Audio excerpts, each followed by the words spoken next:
Welcome, my friends, to another community showdown featuring Norsca, who shall be led by Reja, and the Empire, who's going to be helmed by Mukhip. So on that note, guys, let's jump right into this match and have some fun.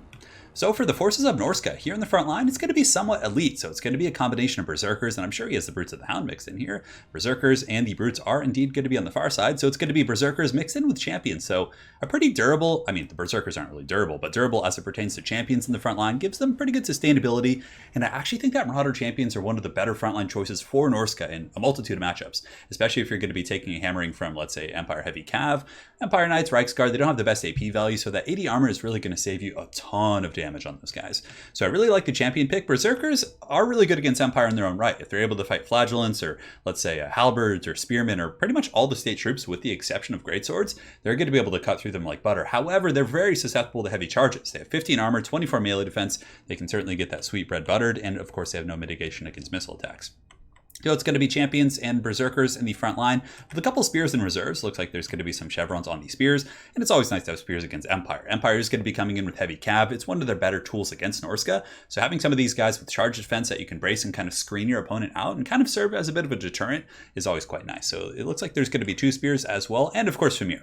Famir with Great Opens, very, very good against Empire as well. Anti-large, armor piercing. They're able to beat down Demogryph Knights. I mean, in a vacuum, I think Demogryph Knights might actually win that. That's something that I might actually be interested in testing, but nonetheless, Famir with Great Opens are able to do a ton of damage against all the large Empire targets. And you can see his opponent here, Mukhip, does have Knights of the Blazing Sun, two groups of those, and it looks like as far as other large units, he does have Balthazar Gelt, the Pimp Daddy himself, is coming to the battlefield, and in the back he does have the Royal Altar of Gryphites.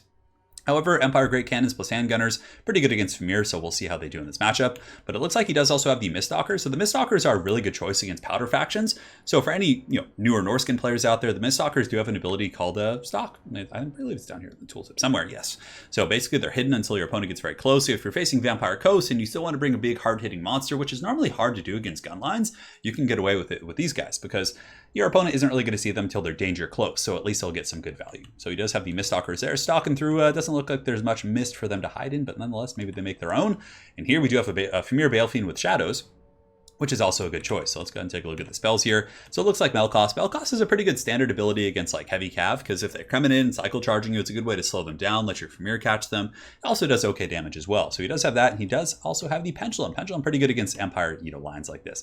Typically, Empire troops are going to be fighting shoulder to shoulder, especially if there's going to be using a Warrior Priest here. So you can see there is indeed going to be a double party for Sigmar. So it's going to be Warrior Priest and Warrior Priest here. So the Pendulum is going to be extra effective, although it looks like Mukhip does have a very nice formation here. He kind of staggered a little bit to make sure Pendulums, I'm assuming that's why he did this, to make sure Pendulums can't just tear through his front line super easy. So pretty cool stuff. Empire Heavy Cav's going to be coming in for a fat chubby charge right here, right into these guys here. But it looks like he is forced back by the Famir, so pretty good micro there from the Norscan player. And it looks like Melkost is going to be going down as well. And on the far side, the Berserkers do take a hammering. They're not able to get back to the defense of the spears quite yet.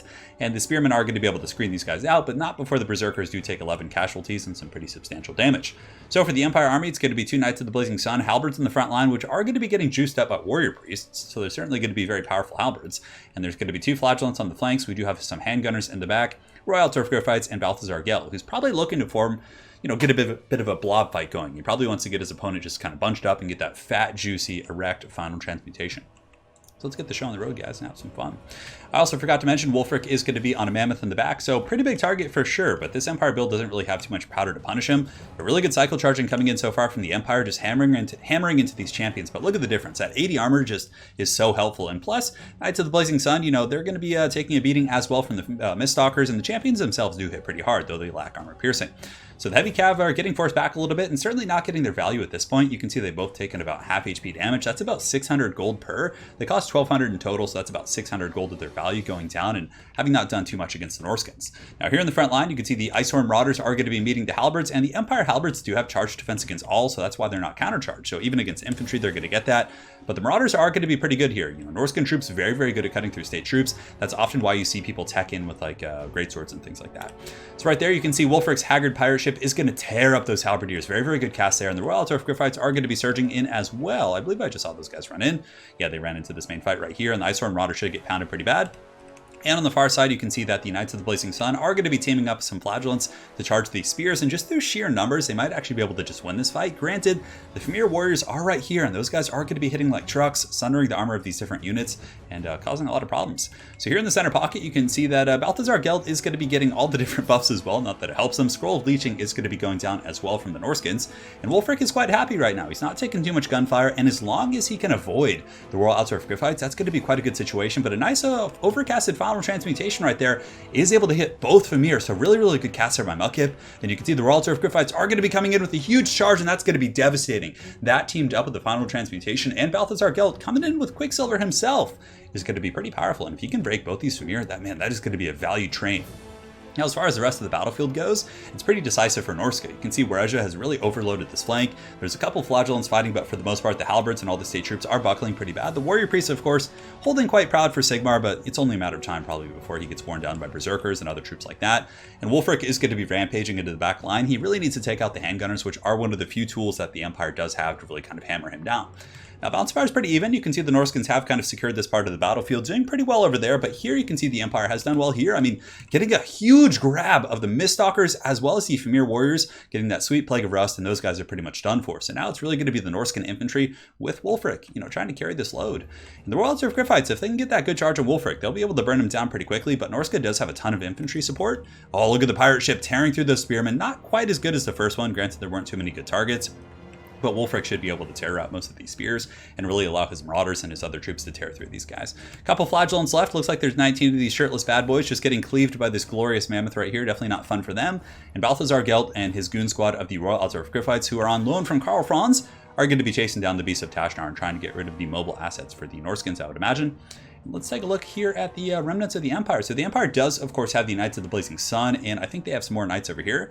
As far as kills, 54 and 38. Considering they had a pretty rough start, that's not bad. There is a Warrior Priest over here as well, but I have a feeling Wulfric is going to be able to get over there and goon him. Probably the last and best chance the Empire would have. Granted, the Bounce Fire is pulling back a little bit. As you can see here, the Norskins are cleaning up some troops on the periphery here. Would be to get back with the Warrior Priest. Getting those buffs is going to be super useful for the Royal Outsourced Griffites. And also, mind you guys, Balthazar Gelt probably has one more Final Transmutation in the back pocket, so if he is able to get that off on this blob right here, like if he could cast that right now, that might actually be something that would just objectively win them the game. An overcasted Final Transmutation would just like melt like all this stuff right here, especially if you cast it on like the Bale Fiend, for example. I think that'd be really juicy. Empire Heavy Cav are going to be doing some laps here around the Norscan forces. Norsca is forced into a bit of a defensive pocket, which is fine. Melkos is going to be going down as well, which does slow these guys down. And what is the speed it puts them down to? 54, and Wulfric actually has 56 speed, so if he wanted to, he probably could have caught those guys there. But nonetheless, it's doing some pretty good HP damage. Warrior Priest here is broken. Halberds have come back in to fight the Iceworm Marauders. They'll probably be losing that duel, and both players are basically just kind of, reforming their ranks right now.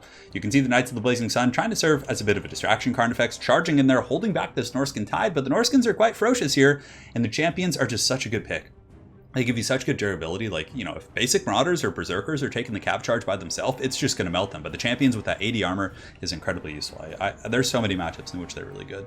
Here you can see Wulfric and the Bale Fiend are going to be chasing down these spears, trying to kind of cut them off from the rest of the forces, but the Empire might be able to form a bit of a Helm's Deep. They're going to be able to get the Warrior Priest and the Spears and company maybe together, although it looks like right here the Spearmen are going to be getting crumped, and here comes the Tail Whip plus the big juicy Mammoth. It looks like they were kind of braced for that, but I don't think they were. And the other Spears are going to be charging in as well, and oh my goodness, they take a brutal charge there from the Mammoth.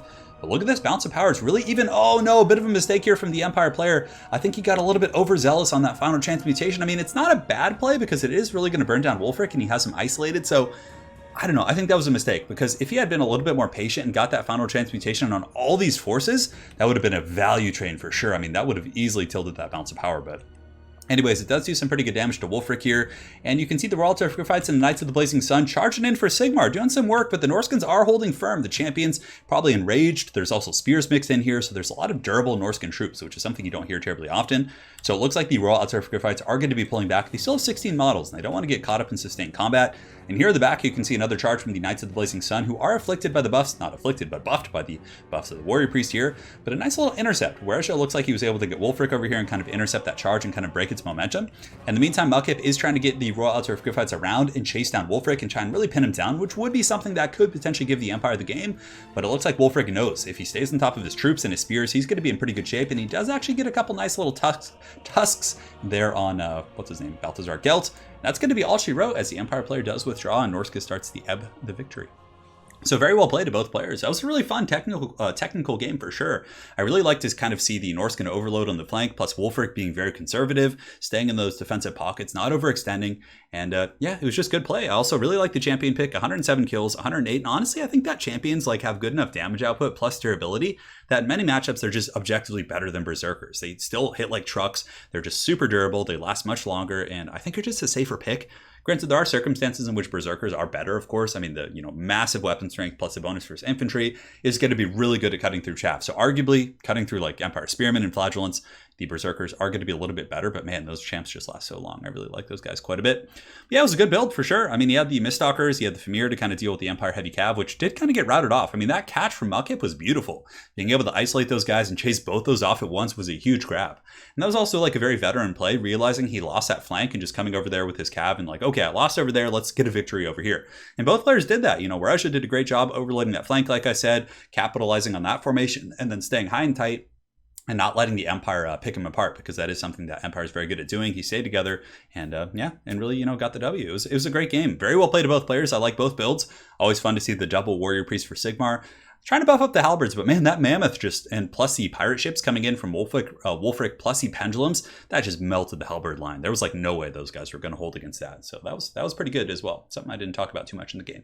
So very well played to Warhammer and ODM Mukhip. Hopefully you guys enjoyed this Norsca versus Empire game, and we'll see you guys next time. Take care.